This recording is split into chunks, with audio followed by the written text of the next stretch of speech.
Ito po yung tape machine dito sa Shared Planet 1 Luna Plaza, ang 60cm. Nagamit ko ito na 7 beses sa isang linggo na may total run on 132 meters.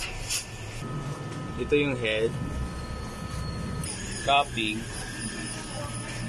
wiper. Ganito po yung tamang pag-head clean.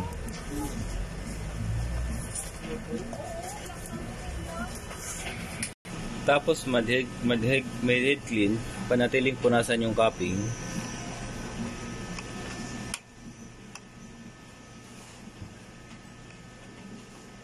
At wiper. Ganito naman po yung tamang pag-nozzle check.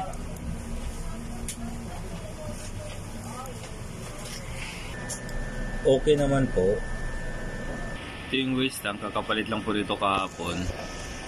Ground wire, ABR. Ito naman po yung ink tank, nasa ayos naman po. Ito yung mga consumable ko, stock on hand ko.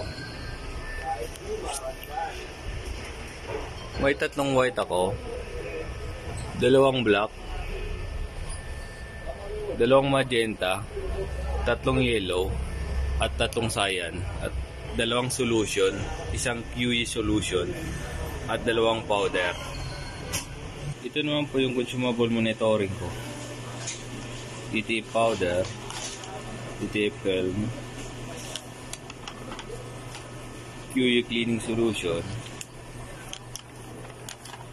white,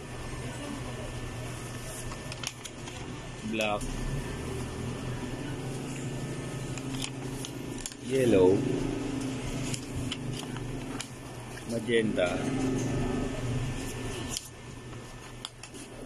at cyan. Ito naman yung printer daily checklist ko.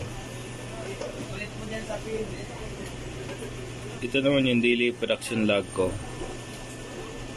Okay naman po. At dito na po magtatapos yung aking vlog. Salamat po.